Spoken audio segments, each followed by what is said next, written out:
Welcome to the cherries.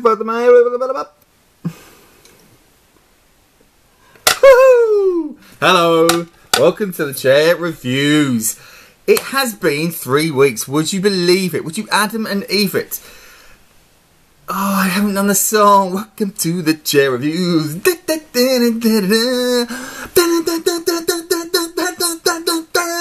Chair reviews. Welcome. Greetings. Greetings, my friends. Said it in a really crappy way.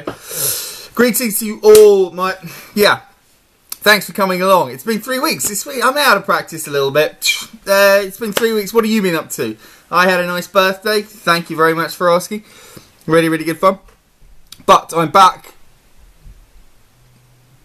I need more wine. I'm back to review some films for you. In those 3 weeks, what an eventful time. I've had a birthday. I'm older, more sensible. You've been hanging around, doing stuff. But more importantly, we've got more subscribers, which is nice. I've got more subscribers. No way, it's a community. It's a nice thing. And if you look down below this, the Taken 3 episode has got... it's got loads and loads of views, which is funny. And it's really nice, and it's really good. And in the words of Alan Partridge, people like them. Let's make some more of them. So let's make another one right now. Let's do it right now. I still need more wine though. It's been a while. I get nervous if I haven't met someone for a long time, you know. But anyway, I'm not going to be nervous because I'm going to be talking about some films. Oh yeah. So yeah, because there might be some newbies here. Some people who might just be clocking in for the first time. I'll just explain again, once more, the ratings, that's it. We start off with the bottom, okay? So, well no, I'm going to start in the middle. I'm just going to do what I want. In the middle, average films, average, low chairs and high chairs. A low chair, there's nothing, it's passable, you know, you won't hate it, but da-da-da. A high chair, it's okay, just nothing special, not good enough to be good. Now, then we go in the good direction, we go to thrones, all types of chair, you see. Thrones, like this one, represented by Her Majesty, Queen Elizabeth II. And a throne means good, 2 thrones means really good. And 3 thrones pretty much means a classic. Yeah, a classic certainly within the year. There have been 4 of them, Cinderella, Ex Machina, The Loopy Theatre Man, Birdman, and what's the other one? Whiplash. And at the bottom end of the scale, if you see something like this for your film, this is a stool, it's a piece of crap. Again, 1 is just crap, 2 is shit and I just wanted to leave, 3 is excrement, the likes of Taken 3. Hence the beating that film got. I'm always fiddling around with camera positions. So anyway, those are the ratings. Let's get right into it. Let's do some films. Let's have another sip of wine. I'm too sober. And it's, let's do it. I'm going to go in. Let's start a temperate pace. Child 44, where are you? That's car 54, isn't it? Child 44. It is a film that is on the cinema right now, and I went to see this yesterday. And it's a film adapted from a famous book, a book that's done really well, a book that I quite want to check out as well, which leads you to believe that I may have liked it. And that may be right. Well, let's just wait and see, shall we? Don't get bloody hasty. Very hasty, as the ants say. Yeah, it's from a book. I don't know who wrote the book. It's not a book review. It's a film review, and it's directed by Daniel Espinosa, who is a Swedish man. I thought he was South American. He's not. He's just not. He is a Swedish man who directed... I've got it here. Oh, be careful. This film, Safe House, which I quite like. It's not great, but I liked it. You know, it's got a fun bit of action to it, and I like Denzel. He directed that, and a film called Easy Money, or in Swedish, it's a Swedish language film, called Snabba Cash, which I just think is a great title. That means easy money in Swedish. And that was a film starring Joel Kinnaman about some gangsters trying to get some easy money, which is pretty obvious from the title. So now he's gone on to direct this big, what should have been a big hit, I think. This mass-selling book.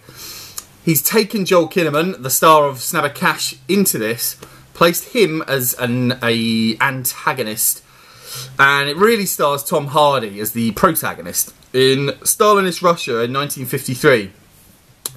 And the basic setup is that Tom Hardy is a kind of KGB, they called the MGB in that day, but kind of a KGB agent, soldier. So is Joel Kinnaman. Tom Hardy's wife is played by Numa Rapace, who I really like. She's his wife. I really like her, that's all. Now, there's a serial killer on the loose. And supposedly, in Stalinist Russia, there are no such things. There's no such thing as murder because it's a capitalist crime. Whether the facts of the film, whether that's strictly true, I'm not sure. I'm sure somebody said it at one time. But the basic premise is that Tom Hardy's saying, well, I think there's a murder here. And the powers that be are saying there cannot be, so you better get your ass out of here. I won't tell you too much happens, but Tom Hardy gets a rough deal, he and his wife, and they are forced, well, something happens to them. And they're pretty much in the shit. And they go off, Gary Oldman's in it, Joel Kinnaman's the baddie, as I say, he's trying to get Tom Hardy and pork his wife, really. And Tom Hardy and his wife don't have a good, Tom Hardy and Numa Rapace don't have a good relationship either. So there's your setup, and they go into the murder. Now, this film's got a lot of criticism, actually. Well, some criticism, and it's not done very well at the box office either. I think both of them are harsh. I quite liked it. And I'll tell you why. It would be a useless review if I didn't, wouldn't it? I liked it because the oppression, the Stalinist regime is really well constructed around them. There aren't enough films about this era. There are loads, but nothing recent. You get hordes and hordes of films about Nazis, but nothing much about Stalinist Russia.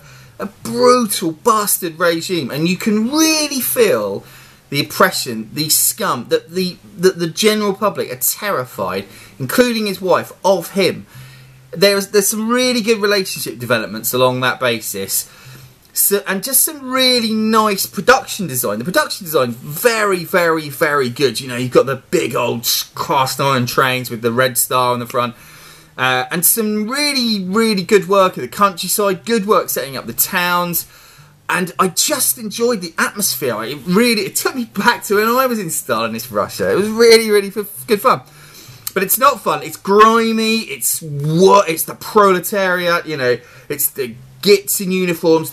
Tom Hardy looks brilliant as this real stolid, Slavic, thick-set guy, he is terrific in this role. I really, really liked it. It's just the searing in his eyes, this piercing glare that he has. Not glare, this sort of bruised look that he has in his eyes. And I really enjoyed his performance. Joel Kinnaman's okay. Numa Rapace is really good. Gary Oldman's in it, kind of chewing scenery a little bit. One of the criticisms of this film has been that the accents, because they're all speaking in English, but using Russian accents.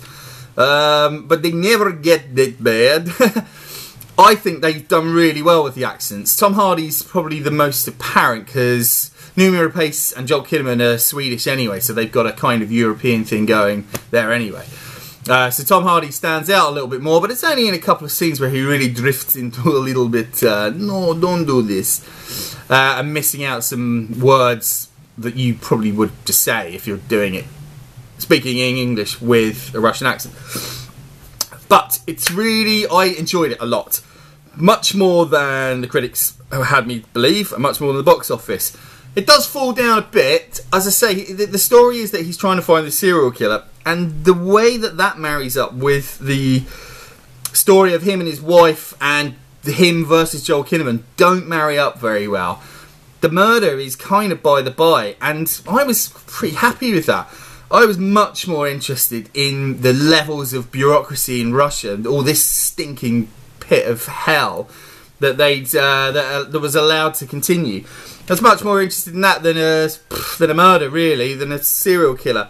So those bits don't marry up that well, and there's some confusion. Some of the camera work's a little bit funny, a little bit shaky, where there's no real reason. I would have liked a few more static shots, but I liked it. In general, I liked it. I'm giving it a throne, which means, as I just said, that it is good. It's worth your time. It's pretty long. You know, if you're not into... Oh, that's the other thing. People said there's no thrills in it. There bloody are. I was pretty thrilled. And yeah, as I say, I liked it. That's one throne, yeah. It's not going to be on the cinema very long, so you might be better off watching it DVD anyway. But it's worth checking out, as I say, for the atmosphere. Really well done. Right, what should we go on to now? What's coming out recently that's big? And that I said I'd do a special and did not do a special. I've drained nearly a glass of wine. It's thirsty work. It's the Avengers, isn't it? The sequel to the Avengers Assemble in this country only. It's just the Avengers in the rest of the world. Because of... Hey, who cares what because of? But because of the Patrick McNee Avengers. I told you anyway. Let's have some more. Have a little bit more. So the Avengers is coming out. Now, I'm going to be really careful about this one. As people get quite angry about these films, the big films, about spoilers, so I'm not going to tell you much about it. Directed by Joss Whedon, who did the last one very successfully, and here we have this one. It's got all the same people in it. So you got your Captain Americas, your Thors, all the Marvel, the Avengers, Black Widow, the Hulk, Iron Man, Robert Downey Jr. obviously. He's kind of the big star again, really. So it begins. The Avengers are all together still. Iron Man is inexplicably. If you've seen Iron Man 3, he's kind of quits. Oh, spoilers everywhere, really, isn't it? Let's just not say anything. The Avengers, it's fine. Right, but it starts off, they're all together, they attack a house, boom, something happens. Stark realises he has to create Ultron to protect everyone.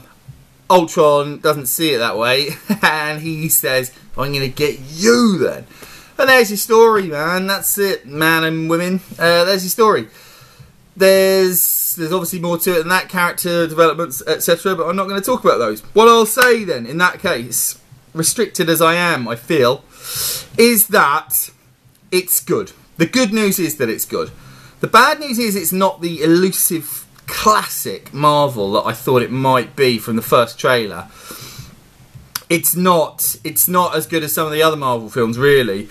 But the good news is that it is really, really entertaining. So the negatives, just very quickly, the first two thirds, particularly the first third, I think, first act, sorry, three, are quite bitty. There's not a lot of cohesion, disparate threads, people going off doing different things, and it sort of stops in the wrong places, talks in the wrong places. The rhythm isn't very, isn't particularly gratifying. But that's because there are so many characters you're dealing with. You've got all the new heroes. You've got Ultron. You've got Jarvis has got a bigger role. Iron Man's Computer Man. You've got people coming in at the end, new characters. You've got the Scarlet Witch and Quicksilver. Elizabeth Olsen, who plays the Scarlet Witch, is really good. I really liked her screen time, and her character develops in a way that you get some of the more emotional beats out of the film. Which is one of the other drawbacks, that there aren't enough of those. There's not the great drama, the sucking drama, the real sort of what are they going to do now element in this film. It's very comic booky. There's danger, there are threats, there are this, but it just goes along, and it's terrific fun, really, really entertaining, particularly in the last third, when it really does, everything does start to cohere. Is that right? Anyway, everything comes together really nicely. And at the end, I just thought, oh wow, that was really terrific. So it's fun, it's enormous, it's funny, very humorous. Some people have slagged off the jokes a bit. I found most of them funny. I have to have some water, sorry. It's cheating, isn't it, water? But, where was I? Yeah, it really comes together in the third act. So, that's all I'm going to say on the Avengers. It's big, it's enormous. The CGI, oh yeah, that's it. The CGI at the beginning was a little bit ropey. I think some of the camera work, some of the special effects scenes get a little bit can't quite see what's happening, you know, how it happens in some of the Transformers films. It stops after a while. It stops in the third act particularly. Everything's much clearer. But there is a little bit of that. Oh yeah, that's it. And I stayed behind. So just a warning, normally Marvel films, they have a mid-credit sting where they tell you something about the next film. And they have something right at the end, which is kind of a funny clip. I stayed right to the end, and there's no funny clip at the end, so you don't need to watch it to the end. But what I did realise while watching it to the end was that all the visual effects houses, they basically hired everyone who can ever do a visual effect and put them on this film. It's just every super SFX house I've ever seen. Quite impressive. And it must break the record for the amount of visual effects shots. Very, very impressive, as I say. Slightly ropey at the beginning, but it really picks up. And it's enormous. It's a big film full of stuff going on. Do it. Go and see it at cinema. You'll have a good time. 2/3 of the way through, I was thinking, nah, it's a bit disappointing. I'm definitely enjoying it. It's a throne. I picked up. We're going 2 thrones. 2 Her Majesties for the Avengers 2. The Avengers Age of Ultron, sorry. Definitely worth the time. If you look on IMDb, there are lots of people saying this is pretty much the worst film they've ever seen just because of disappointment. Don't have your hopes too high. It's terrifically entertaining. I've said that too many times now. Let's get off it. Right. Now let's calm down. Just calm the fuck down, yeah? We're going to go to DVDs. Nothing to show you because I've sent it back. But a film called Palo Alto. Palo Alto. Which is a film by Gia Coppola. Coppola, whatever you want to say. Granddaughter of Francis Ford and niece of Sophia. Worst actress in all time because of her Godfather 3 performance, which she admits, which is funny enough. But Gia Coppola, this is her debut filmmaking. And it's a film starring Emma Roberts. It's got a few big stars in it who are in it, just cameos really. Val Kilmer, because the main boy star of it is his son Teddy. No, the character's Teddy. What's his name? Somebody Kilmer. It's Jack. Jack Kilmer. And he plays a boy that Emma Roberts kind of likes. And the film is about this bunch of teens at school, kind of in their last year at school, and it's just following them around their lives, a little bit like some of Sophia's films. Quite, there's a sort of ennui about it, quite lackadaisical, quite lethargic really, quite looking at these kids, because that's what they're like. They're a bit fucked up, they do things that are bad, chopping down trees, having sex where they shouldn't, having sex quite a lot. One of the characters is a bit of a nymph. One of the characters is quite dark, a bit disturbed, clearly. Emma Roberts is very cute. She might have a crush on her teacher, and he, naughty boy, might have a crush on her. And it just follows them around in equal time. They go to parties, they do things. But I really liked this film. It's got a nice atmosphere. It's got nice, understated performances. The characters don't feel forced. They're not archetypes. They're just people. I mean, they're a bit more than people you would normally meet, obviously, otherwise it's going to be, well, perhaps not boring, but it is what it is. They are interesting characters. You don't like all of them because, you know, they don't put a lot of effort in, really, into their lives, which these bloody kids should. But I liked the film. There's a nice atmosphere. The stories are quite good, how they work out. Their interrelationships are quite good. Little scenes are nice. I really enjoyed it. And I really liked Emma Roberts as well. I'd never paid much attention to her. Her face holds the camera brilliantly. And she's going to be big. She's going to be big. We're giving that a throne. Very pleasant watch. I liked it. All good this week. Hey, all good. Now, that's that. That's it. That's those. There's one more film to come. But I'm just going to say, I've got a new poster for you. And Darth Vader's now a Cleveland Indians fan. But I've got a new poster. That film, it's not this week's classic from the attic. Well, I do have it. But that's White Heat. It's James Cagney. It's brilliant. It's my favourite gangster film of his. It's my favourite film of his. Because he's one of the great gangsters of our time. 1949, I think it is. Although I read some places it's 1951. Let's go with 49. It's good. He's brutal. Look more on top of the world. So check that out if you ever fancy it. It's black and white. So, you know, if you're one of those people who doesn't like it. But it's good. There's a prison scene in it where he goes mad hearing these voices. It's really terrific, really quite disturbing. But it's the classic from the attic. Now this week, quite a serious one. I think I've covered everything. It's quite a serious one. But I watched it the other night, and it's Candy. Hope everyone can see it. Candy. Now, Candy, I've been in my drug section for quite a long time. And it's taken me a while to get to watch this, because every time I've looked and thought, Christ, I don't want to watch that. It's a bit depressing. And I forgot that it's not really depressing. The subject matter is. So, it stars Heath Ledger and Abby Cornish as a pair of heroin addicts. And it starts at the beginning of their journey into heroin. Straight away, warning signs come up when she ODs in the bath. And you think, and it sort of sets the tone that they're on a perilous journey. It also stars Jeffrey Rush as a kind of benefactor teacher guy who gives them really good stuff occasionally. And anything with Jeffrey Rush is normally quite good. But the two stars, yeah, and it pretty much charts their downward spiral through 3 acts: heaven, earth, and then hell. And it's bloody. It's not depressing, but it's really dark. It goes to some dark places, but it's very well acted, terrifically well acted. The scenes are realistic. The scenes where she's angry with him just works so well, I think. There's a particular one where he's trying to stay up watching TV and she just wants to go to sleep. And it's that thing where you're in a relationship where she just picks on anything that he's going to do and he's stubbornly refusing to kind of go to bed. And it's really, really good scene. It works very well. She is gorgeous. He is brilliant. And we all know what happened to poor old Heath. Oh, Abby Cornish as well. That's how I was going to start that phrase. I feel sorry for Abby Cornish because she was in this and is terrific and is lovely. And yeah, it's a great film. And she's done crap all since, really. She should go back to Australia, I think. And we know what happened to Heath. But it's really good. It goes to some very dark places.